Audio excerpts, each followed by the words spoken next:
In a previous video, we talked about customer journey maps, where it was about mapping out how users go through the flow of using your app. So a process flowchart is actually quite similarly in the sense that it is also supposed to map out the steps that the user takes in your product.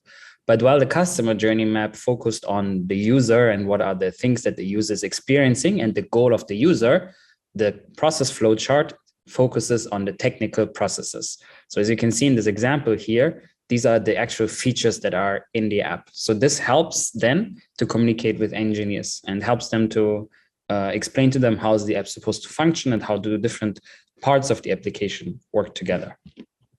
Also, if you work as a technical product manager, very often you would be working with API flow diagrams. So if part of your product management role and responsibilities is to manage the effectiveness and the design of APIs, then you will work a lot with those diagrams where basically also the logic of the API and what happens in each specific step that you would also work with engineers and set them up. And the main thing about those diagrams is that they usually try to separate the different stages quite clearly and how different things interact with each other.